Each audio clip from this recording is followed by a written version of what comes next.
വിഷ്ണുശാലിനിയുടെ latest എപ്പിസോഡിൽ സത്യഭാമയാണെങ്കിൽ ഇങ്ങനെ താക്കോല് ശിവൻ്റെ കയ്യിലേക്ക് കൊടുക്കുന്നുണ്ട്. എൻ്റെ മോൻ വിഷ്ണു മാത്രം ഉപയോഗിച്ചിരുന്ന വണ്ടിയാണിത്, രോഹിത്തിന് പോലും ഒന്നും അവൻ കൊടുത്തിട്ടില്ല.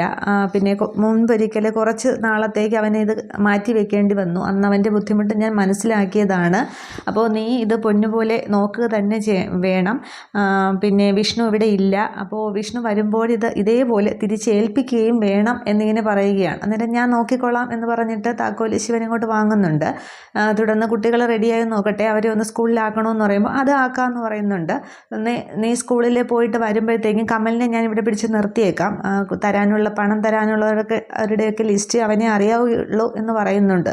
അന്നേരം ശിവന് മനസ്സിലാവുന്നില്ല. കമലൻ എന്ന് ചോദിക്കുമ്പോൾ വിഷ്ണുവിൻ്റെ ഉറ്റ ചങ്ങാതിയാണ്, എന്തിനും കൂടെ നടക്കുന്നവനാണ് വിഷ്ണു എന്ന് പറഞ്ഞാൽ അവൻ ചാവും, നിഴലായിട്ട് നടക്കുന്നവനാണ്. ഇപ്പോൾ വിഷ്ണുവില്ല, നിഴലും ഇല്ല, അവനും ആകെ വിഷമത്തിലാണ് എന്ന് പറയുമ്പോൾ വിഷമിക്കേണ്ട ആവശ്യമൊന്നുമില്ല, വിഷ്ണു ഉടനെ തിരിച്ചു വരും, ഞാനും തിരയുന്നുണ്ട് എന്നിങ്ങനെ പറയുകയാണ്. അന്നേരം ശരിയെന്ന് പറഞ്ഞിട്ട് കുട്ടികളെ റെഡിയായി നോക്കട്ടെ എന്ന് പറഞ്ഞിട്ട് ഫാമ അകത്തേക്ക് പോകുന്നുണ്ട്. അനുമ പറയുന്നുണ്ട്, നീ ജീപ്പ് ഒന്ന് സ്റ്റാർട്ടാക്കി നോക്ക്, രോഹിത് പറയാറുണ്ട് വിഷ്ണുവിനെ കൊണ്ട് മാത്രമേ ഇതിനെ മേച്ചുകൊണ്ട് നടക്കാനായിട്ട് സാധിക്കുകയുള്ളൂ എന്ന് പറഞ്ഞിട്ടാണ് ഫാമ അകത്തേക്ക് പോകുന്നത്.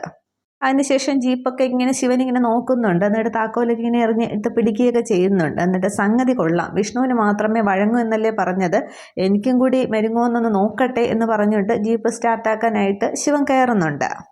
തുടർന്ന് ശിവനാണെങ്കിൽ ജീപ്പ് അങ്ങോട്ട് സ്റ്റാർട്ടാക്കുന്നുണ്ട്. ഫസ്റ്റ് ഇതിൽ സ്റ്റാർട്ട് ആവുന്നില്ല, പക്ഷെ പിന്നീട് സ്റ്റാർട്ട് ആവുകയാണ്. അന്നേരം പിന്നെ ശിവൻ പറയുകയാണ്, ഇത് കൊള്ളാം, വിഷ്ണുവിന് മാത്രമേ വഴങ്ങൂന്നല്ലേ പറയുന്നുള്ളൂ, ശിവനോടാണ് കളി, ഇത് ഞാൻ കലക്കും എന്നിങ്ങനെ പറഞ്ഞിട്ട് ശിവനിങ്ങനെ വണ്ടി ഡ്രൈവിംഗ് സീറ്റിൽ തന്നെ ഇരിക്കുമ്പോഴത്തേക്ക് ശാലിനിയുടെ വണ്ടി വരുന്നുണ്ട്.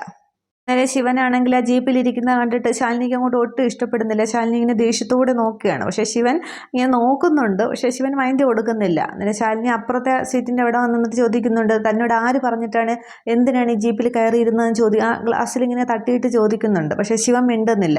തുടർന്ന് ശാലിനി ഇപ്പുറത്തൂടെ ഇറങ്ങിയ ഡ്രൈവിംഗ് സീറ്റിൻ്റെ അടുത്തേക്ക് വരുന്നുണ്ട്. എന്നിട്ട് ഡോറങ്ങോട്ട് വലിച്ചു തുറക്കുകയാണ്. എൻ്റെ ഭർത്താവിൻ്റെ ജീപ്പാണിത്, വിഷ്ണുട്ടനല്ലാതെ മറ്റാരും ഇതിൽ കയറിയിരിക്കുന്ന എനിക്കിഷ്ടമല്ല, ഞാൻ സമ്മതിക്കത്തുമില്ല എന്നിങ്ങനെ പറയുമ്പോൾ പിന്നെ എന്നോട് താക്കോല് തന്നിട്ട് ഓടിച്ചു നോക്കാൻ പറഞ്ഞു എന്ന് പറയുകയാണ്. അന്നേരം ആര് പറഞ്ഞു ഇതിൽ വേറെ ആരും കയറുന്ന എനിക്ക് ഇഷ്ടമല്ല എന്നിങ്ങനെ പറഞ്ഞ് ശാലിനി അങ്ങോട്ട് ഷൗട്ട് ചെയ്യുകയാണ്.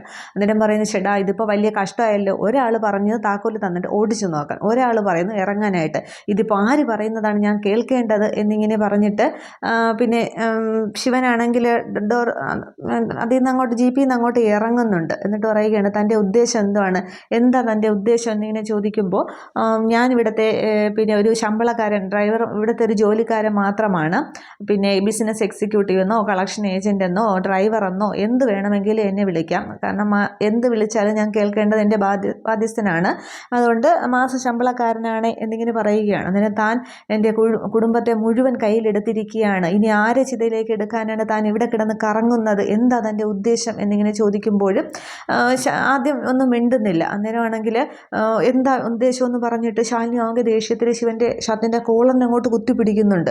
പക്ഷേ ശിവൻ എതിർത്തൊരക്ഷരം മിണ്ടുന്നില്ല. അന്നേരം എന്താ ഉദ്ദേശം എന്നിങ്ങനെ ഒന്നുകൂടി ശാലിനി ചോദിക്കുമ്പോൾ അകത്ത് നിന്ന് മോനെ വിഷ്ണു എന്നിങ്ങനെ രാഘവൻ നായർ വിളിക്കുകയാണ്. അന്നേരം എന്തോന്നിങ്ങനെ ശിവൻ വിളി കേൾക്കുന്നുണ്ട്. അന്നേരം ഞാൻ പറഞ്ഞില്ലേ ഞാൻ ശമ്പളക്കാരനാണ്, എന്ത് വിളിച്ചത്, ഇതുപോലെ ഈ വിളിയും ഞാൻ കേൾക്കണമെന്ന് പറയുകയാണ്.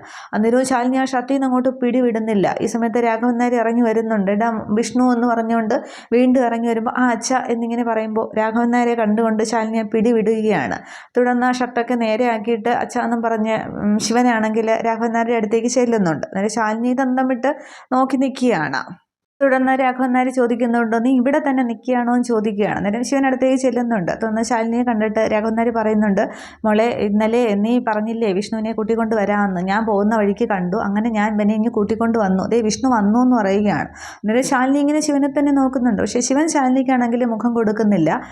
എന്നിട്ട് പറയുന്നുണ്ട്, ഇനി അപ്പോൾ അച്ഛ എന്നിങ്ങനെ വിളിക്കുന്നുണ്ട്. അന്നേരം ഭാര്യയും ഭർത്താവുമ്പോൾ ചിലപ്പോൾ പിണക്കങ്ങളൊക്കെ കാണും, ഇനി തല്ല് പിടിക്കല്ലേ എന്നിങ്ങനെ പറയുകയാണ്. അന്നേരം ശാലിനി ഇങ്ങനെ അച്ഛ എന്നിങ്ങനെ വിളിക്കുകയാണ്. അന്നേരം ഇനി പിന്നെ വഴക്കുണ്ടാക്കുകയാണെങ്കിൽ ഇനി ഇവൻ മാത്രമായിരിക്കില്ല ഇവിടെ നിന്ന് ഇറങ്ങിപ്പോണത്, ഇവൻ്റെ കൂടെ ഞാനും പോവും, എന്നെയും കൂടെ കൊണ്ടുപോകില്ലേടോ മക്കളെയും ചോദിക്കുകയാണ്. അച്ഛനെ ഉപേക്ഷിച്ചിട്ട് പോവല്ലേ, എന്താ മോനെയും ചോദിക്കുകയാണ്. എന്നിട്ട് ശാലിനി ഇങ്ങനെ ശിവനെ തന്നെ ശ്രദ്ധിക്കുന്നുണ്ട്. ശിവനിങ്ങനെ ശാലിനിയെ ചെറുതായിട്ട് ഇങ്ങനെ നോക്കുന്നേ ഉള്ളൂ. എന്നിട്ട് കൊണ്ടുവാച്ച എന്നിങ്ങനെ പറയുന്നുണ്ട്. അന്നേരം രാഘവൻ നായർക്ക് അകപ്പാടെയും കൊണ്ട് സന്തോഷമാകുന്നുണ്ട്. സമയത്ത് കുട്ടികളെയും കൊണ്ട് സത്യഭാമ ഇറങ്ങി വരികയാണ്. തുടർന്ന് പപ്പി ചോദിക്കുന്നുണ്ട്, ഇനി അങ്കിളാണോ നമ്മൾ സ്കൂളിൽ കൊണ്ടുപോകുന്നതെന്ന് ചോദിക്കുമ്പോൾ അതേന്ന് ഭാമ പറയുന്നുണ്ട്. കുട്ടികളിങ്ങനെ ഇറങ്ങി വരുമ്പോൾ അങ്കിൾ നിന്നും പറഞ്ഞുകൊണ്ട് പപ്പി ഇങ്ങനെ ഓടിക്കൊണ്ട് വരികയാണ്. പിന്നാലെ സത്യം വരുന്നുണ്ട്. കുട്ടികളെ ആണെങ്കിൽ ശിവൻ ഇങ്ങനെ രണ്ടുപേരെയും ചേർത്ത് പിടിക്കുന്നുണ്ട്. രണ്ടുപേരും ശിവന് മാറി മാറി മുത്തം കൊടുക്കുന്നുണ്ട്. ശിവനും കൊടുക്കുകയാണ്. ഇതൊക്കെ ശാലിനിയാണെങ്കിൽ ഇങ്ങനെ ആകെ അമ്പരന്നിങ്ങനെ നോക്കി നിൽക്കുകയാണ്. എന്നിട്ട് പറയുന്നുണ്ട് പെട്ടെന്ന് സ്കൂളിൽ ഇവരെ കൊണ്ടാക്കിയിട്ട് വാന്ന് പറയുന്നുണ്ട്. തുടർന്ന് രാഘവൻ നായർ പറയുന്നുണ്ട് ഇവരെ കൊണ്ടാക്കിയിട്ട് വരുമ്പോഴേ ഞാൻ റെഡിയായിട്ട് നിൽക്കാം, വൈദ്യശാല വരെ പോകാനുള്ളതാണെന്ന് പറയുമ്പോൾ ശരി അച്ഛാന്ന് പറയുകയാണ്. അന്നേരം പോ അങ്കിളെന്ന് ഇങ്ങനെ പപ്പി പറയുമ്പോൾ പെട്ടെന്ന് കയറിയ പെട്ടെന്ന് പോവാം എന്നിങ്ങനെ ശിവൻ പറയുകയാണ്. തുടർന്ന് പപ്പിയാണെങ്കിൽ ഓടി ഫ്രണ്ട് സീറ്റിലേക്ക് കയറുന്നുണ്ട്. സത്യ പുറകിലും കയറുകയാണ്. മുമ്പ് വിഷ്ണു കൊണ്ടുപോകുമ്പോൾ സത്യ ഫ്രണ്ടിലും പപ്പി ബാക്ക് സീറ്റിലുമാണ് ഇരിക്കാറുള്ളത്. പക്ഷേ ഇപ്പം തിരിച്ചാണ് ഇരിക്കുന്നത്.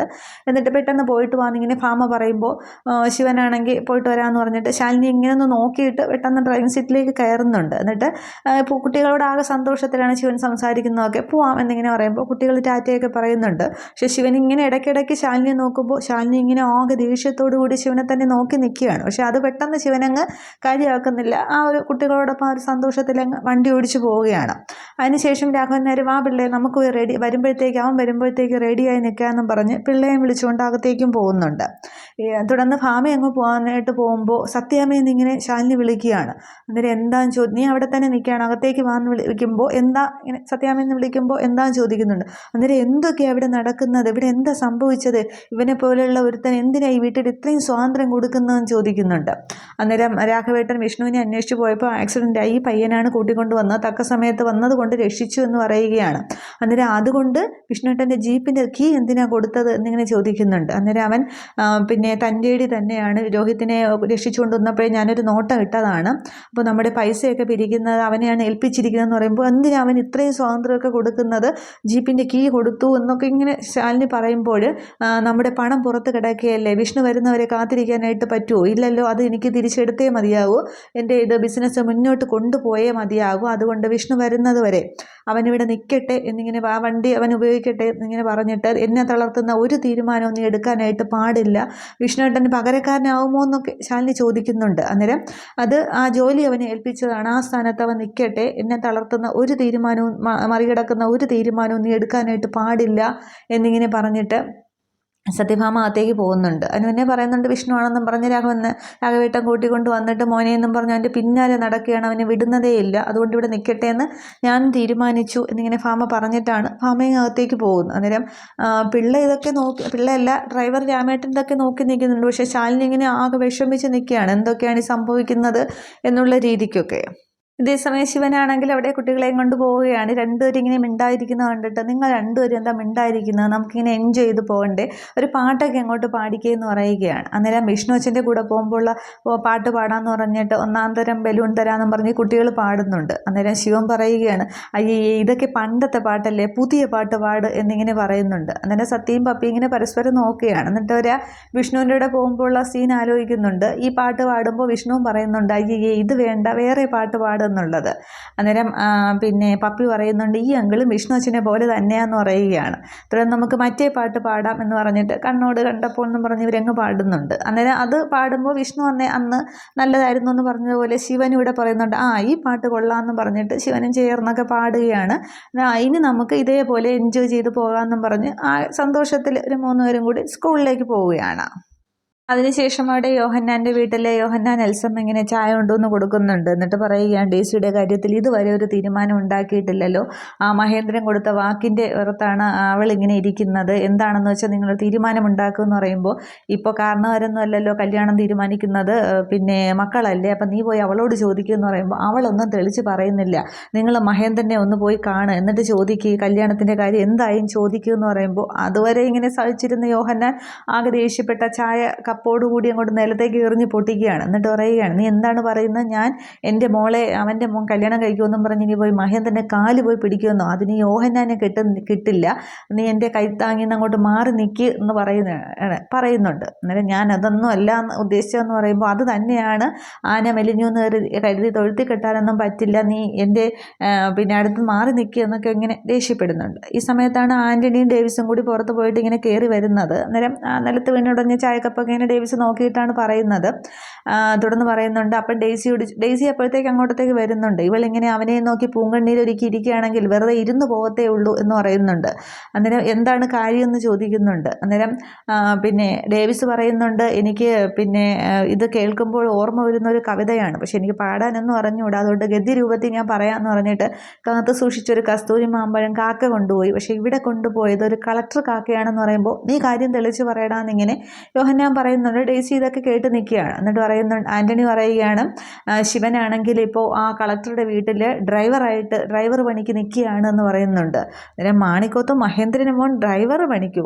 അതൊന്നും ഞാൻ വിശ്വസിക്കില്ല യോഹന്നാനും പറയുമ്പോൾ ആൻ്റണി പറയുന്നുണ്ട്, മാണിക്കോത്ത് നിൽക്കുമ്പോഴേ അവന് പട്ടുമെത്തയും ഒക്കെ ഉള്ളൂ, പക്ഷേ മാണിക്കോത്ത് നിന്ന് ഇറങ്ങിയാൽ അവൻ വെറും ഇതാണ്, അവൻ്റെ കയ്യിൽ പോക്കറ്റിൽ മണിയില്ല, ഒന്നുമില്ല, ഡ്രൈവറെങ്കിൽ ഡ്രൈവർ എന്ന് പറയുന്നുണ്ട്. എന്നിട്ട് ഡേവിസ് വീണ്ടും ഡെയ്സിയെ നോക്കിയും കളിയാക്കിയാണ്. പിന്നെ ഡ്രൈവർ എന്നാണ് പേര് പറയുന്നത്, പക്ഷേ അവിടുത്തെ എല്ലാ പണിയും എടുക്കേണ്ടി വരും, ഏത് എന്നൊക്കെ പറഞ്ഞിങ്ങനെ കളിയാക്കുകയാണ്. ചിലപ്പോൾ കളക്ടറേയും കൊണ്ട് കളക്ടറേറ്റിൽ പോകേണ്ടി വരും, പിന്നെ ബീച്ചിൽ പോകണം, കളക്ടർക്ക് ഇഷ്ടമുള്ള സ്ഥലങ്ങളിലെല്ലാം പോകണം എന്നിങ്ങനെ പറയുന്നുണ്ട്. അന്നേരം ആൻ്റണിയും പറയുന്നുണ്ട്, ഇപ്പോൾ കളക്ടറുടെ കുട്ടികളെയും കൊണ്ട് സ്കൂളിൽ പോകുന്നത് ഞാൻ എൻ്റെ 2 കണ്ണുകൊണ്ട് കണ്ടിട്ടാണ് വരുന്നത്, അതാരെയും ബോധിപ്പിക്കേണ്ട ആവശ്യമൊന്നുമില്ല. ഇപ്പോൾ സത്യഭാമ എന്ന സ്ത്രീയുടെ പലിശപ്പണം പിടിക്കുന്ന വെറും ഗുണ്ട മാത്രമാണ് അവൻ, മാർക്കറ്റിൽ കിടന്ന് അടി ഉണ്ടാക്കി എന്നൊക്കെ പറയുന്നത് കേട്ടു എന്നൊക്കെ ഇങ്ങനെ പറയുമ്പോൾ ഡെയ്സി ഇങ്ങനെ ആകെ കരഞ്ഞുകൊണ്ട് അങ്ങ് അകത്തേക്ക് പോവുകയാണ്. അന്നേരം പിന്നെ യോഹന്നാനോട് പറയുന്നുണ്ട്, അപ്പൻ ഇത് പോയി മഹേന്ദ്രനോട് ചോദിക്കണം എന്ന് പറയുന്നുണ്ട്. അതിന് മുന്നേ ഡേവിസ് പറയുന്നുണ്ട്, കളക്ടറുമായിട്ട് ഇത്രയും നല്ല അടുപ്പമുള്ളപ്പോൾ കളക്ടർ ഇവളെ കൊണ്ട് അവനെ കെട്ടിക്കാനായിട്ട് തയ്യാറാകുമോ എന്നൊക്കെ ചോദിക്കുമ്പോഴാണ് ഡെയ്സി കരഞ്ഞുകൊണ്ട് പോകുന്നത്. അന്നേരം ഈ അറിഞ്ഞ സംഭവങ്ങളെല്ലാം ആദ്യം ഈ ഡേവിസും ആൻ്റണിയും കൂടി പറഞ്ഞു തുടങ്ങുമ്പോഴേ യോഹന്ന ഇങ്ങനെ കണ്ണ് കാണിക്കുന്നുണ്ട്, ഡെയ്സി കേൾക്കട്ടെ, എല്ലാം പറയൂ എന്നുള്ളതൊക്കെ. അതിനുശേഷമാണ് ആൻ്റണി പറയുന്നത്, പിന്നെ മഹേന്ദ്രനോട് ചോദിക്കണം എന്തുദ്ദേശത്തിലാണ് ഡെയ്സിക്ക് വാക്ക് കൊടുത്തതെന്നുള്ളത്. അന്നേരം നിങ്ങൾ പറഞ്ഞതൊക്കെ ശരിയാണെന്നുണ്ടെങ്കിൽ ഞാൻ മഹേന്ദ്രനെ പോയി കാണുന്നുണ്ട്, പക്ഷെ കല്യാണക്കാരി സംസാരിക്കാനല്ല, പിന്നെ അവൻ്റെ മുന്നിൽ എനിക്ക് ജയിക്കാൻ വേണ്ടിയിട്ടാണ് എന്ന് പറഞ്ഞിട്ട് ഇങ്ങനെ യോഹന്ന നിൽക്കുകയാണ്. അതേസമയം അകത്തേക്ക് പോയ ഡെയ്സി ആണെങ്കിൽ ഇങ്ങനെ ആകെ കരച്ചിലായിട്ടിരിക്കുകയാണ്. അതിനുശേഷം സത്യഭാമയാണെങ്കിൽ കമലിനെ വിളിച്ച് വരുത്തുന്നുണ്ട്. കമലിനോട് ഈ ശിവന്റെ കാര്യമൊക്കെ പറയുന്നുണ്ട്, പക്ഷെ ശിവനാണെങ്കിൽ കേൾക്കാനേ കൂട്ടാക്കുന്നില്ല. സത്യഭാമ ഒരു കാര്യം 3 വട്ടം പറഞ്ഞാലും എത്ര വട്ടം പറഞ്ഞാലും ഇതിന് ഞാൻ കൂട്ടു നിൽക്കുന്നില്ല, എൻ്റെ ആശാന്റെ സ്ഥാനത്ത് മറ്റൊരാളെ കാണാനേ എനിക്ക് കഴിയില്ല, ആശാനെ എന്ന് വിളിച്ചത് ഞാൻ ചങ്കി തൊട്ട് തന്നെയാണ്, അതുകൊണ്ട് അങ്ങനെ പറ്റില്ല എന്നൊക്കെ ഇങ്ങനെ പറയുന്നുണ്ട്. അന്നേരം സത്യഭാമ പറയുകയാണ്, നമ്മുടെ പൈസ മുഴുവൻ വെളിയിൽ കിടക്കുകയില്ലേ, ആർക്കൊക്കെയാണ് കൊടുത്തിരിക്കുന്നതെന്ന് നിനക്കും വിഷ്ണുവിന് മാത്രമേ അറിയത്തുള്ളൂ, പിന്നെ നമ്മൾ ഒന്നേന്ന് കരകയറി വന്നാണ് പിന്നെ ഇതൊക്കെ പണയപ്പെടുത്തി വീടുമൊക്കെ പണയപ്പെടുത്തിയിട്ടാണ് ഒന്നേന്ന് തുടങ്ങിയത്, എനിക്ക് മരുമകളുടെ കാശ് കൊണ്ട് ജീവിക്കാൻ കഴിയില്ല, നിനക്കറിയാമല്ലോ, അപ്പോൾ ഇതൊക്കെ തിരിച്ചെടുത്താലേ പിന്നെ അതിന് മുന്നോട്ട് പോകാനായിട്ട് സാധിക്കുകയുള്ളൂ, ഈ സമയത്താണ് നിനക്ക് നമ്മളെ സഹായിക്കാനായിട്ട് കഴിയുന്നത്, നീ ഒന്ന് ആലോചിച്ച് നോക്ക്, നിൻ്റെ ആശാൻ്റെ അച്ഛനും അമ്മയും തെരുവിലേക്ക് ഇറങ്ങണോ അതോ ഇവിടെ തന്നെ നിൽക്കണമെന്ന് നീ ഒന്ന് തീരുമാനിക്കുക എന്ന് പറഞ്ഞിട്ട് ഇതും കൂടി ഈ പൈസയൊക്കെ പോയാൽ തിരിച്ചു കിട്ടിയില്ല എന്നുണ്ടെങ്കിൽ ആത്മഹത്യ അല്ലാതെ എനിക്ക് വേറൊരു വഴിയില്ല എന്നൊക്കെ ഇങ്ങനെ ഭാമ സങ്കടത്തോടെ പറയുമ്പോൾ കമലിനിങ്ങനെ നോക്കി നിൽക്കുന്നേ ഉള്ളൂ. ഇതെല്ലാം ശാലിനിയാണ്, ഇവർ ഉമ്മറത്ത് നിന്നാണ് സംസാരിക്കുന്നത്, ശാലിനി ആ സ്റ്റെയറിൻ്റെ ലാൻഡിങ്ങിൻ്റെ അവിടെ നിന്നതെല്ലാം ഇങ്ങനെ കേട്ട് നിൽക്കുകയാണ്.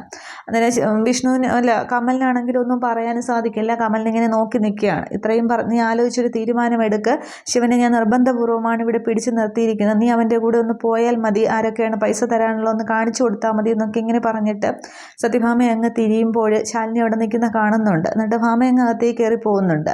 തുടർന്ന് ശാലിനി ഇറങ്ങി വരുമ്പോൾ ഏട്ടത്തിയമ്മ ഇതൊക്കെ ഇങ്ങനെ കമലം പറയുമ്പോൾ നിനക്ക് എന്ത് വേണമെന്ന് സ്വന്തമായിട്ട് ആലോചിച്ച് എവിടെ നിൽക്കണം എന്ത് ചെയ്യണമെന്നുള്ളത് ആലോചിച്ചെടുക്കാനുള്ള ബുദ്ധിയുണ്ടല്ലോ, അപ്പോൾ എന്ത് തീരുമാനം വേണമെങ്കിലും എടുക്കാം, ആരും ഒന്നിനും തടയില്ല എന്ന് പറഞ്ഞിട്ട് ശാലിനി ഇറങ്ങുകയാണ് അപ്പോൾ ഓഫീസിലേക്ക് പോകാനായിട്ട്. അന്നേരം രാമേട്ടൻ ഇങ്ങനെ ഡോറ് തുറന്നു കൊടുക്കാനായിട്ട് പോകുമ്പോൾ സ്കൂളിൽ കുട്ടികളെ കൊണ്ടുപോയ ശിവനാണെങ്കിൽ തിരികെ വരുന്നുണ്ട്. അന്നേരം ജീപ്പിലിരിക്കുന്ന ശിവനിങ്ങനെ ശാലിനി നോക്കിയിട്ടങ്ങ് കാറിലേക്ക് കയറാൻ തുടങ്ങുമ്പോൾ അതെ ഒരു നിമിഷം നിൽക്കണേന്നിങ്ങനെ ഡ്രൈവർ സീറ്റിൽ ഇരുന്നു കൊണ്ട് തന്നെ ശിവൻ പറയുമ്പോൾ ശാലിനി ഇങ്ങനെ തിരിഞ്ഞ് നിൽക്കുന്നുണ്ട്, കമലിനെ നോക്കി നിൽക്കുകയാണ്. ഇത്രയുമേ ഈ ഒരു എപ്പിസോഡിൽ കാണിക്കുന്നുള്ളൂ. അപ്പോൾ അവിടെ ശിവനാണെങ്കിൽ ശാലിനിയോട് പറയും, ഇങ്ങനെ ഇവർ നിർബന്ധിച്ചത് കൊണ്ടാണ് ഇങ്ങനെ നിൽക്കുന്നത്, അല്ലാതെ വിഷ്ണുവിൻ്റെ സ്ഥാനം ഏറ്റെടുക്കാനൊന്നും അല്ല എന്നുള്ളതൊക്കെ ശാലിനിയോട് ശിവനോട് സംസാരിക്കുകയാണ് ചെയ്യുന്നത്. പിന്നീട് ശിവനോടൊപ്പം കമലൻ പോവുകയും ചെയ്യും, പൈസ വാങ്ങിക്കാനുള്ളവരെ കാണിച്ചു കൊടുക്കുകയും പൈസ വാങ്ങിക്കുകയൊക്കെ ചെയ്യും. അതൊക്കെ അടുത്തടുത്ത എപ്പിസോഡുകളിലാണ്, അതൊക്കെ കാണാം. Okay, thank you.